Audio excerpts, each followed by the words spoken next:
নমস্কার বন্ধুরা, আমি চম্পা। প্রতিদিনের মতো আজকেও রান্নার রেসিপি নিয়ে চলে এসেছি। আজকে বানাবো থোঁট দিয়ে মুসুর ডাল। থোঁটটা আমি এইভাবে চিড়ে চিড়ে করে কেটে নিয়েছি। নরম হওয়ার জন্য একটু নুন একটু হলুদ দিয়ে মাখিয়ে রেখে দেবো। এইভাবে মাখিয়ে আমি আধ ঘন্টা রেখে দেবো। কড়াই জল দিয়েছি, জলটা ফুটে গেছে। ধুয়ে রাখা মুসুর ডালটা দিয়ে দেবো। বন্ধুরা, থোঁড়ের মধ্যে আমি নুন হলুদ দিয়ে রেখেছিলাম। দেখুন কত জল বেরিয়েছে। আমি হাত দিয়ে এইভাবে চেপে চেপে জলটা আরেকটু বের করে নেব।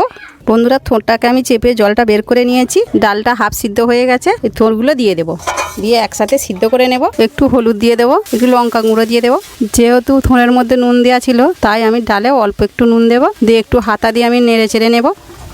ফোড়ন দেওয়ার জন্য ডালটা আমি নামিয়ে নেব।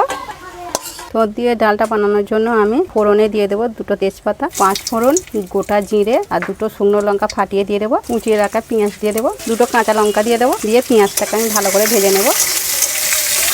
পেঁয়াজটা ভাজা ভাজা হয়ে গেছে। এইবারে থোঁট ডালটা আমি দিয়ে দেবো। দিয়ে খানিকক্ষণ আমি ফুটিয়ে নেব। উপর থেকে হাফ চামচ চিনি দিয়ে দেবো। দিয়ে একটু ফুটিয়ে নেব। ফুটিয়ে নিয়ে নামিয়ে নেব।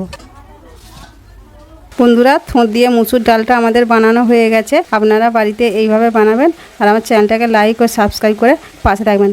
কেমন হয়েছে বন্ধুরা, কমেন্ট করে জানাতে ভুলবেন না।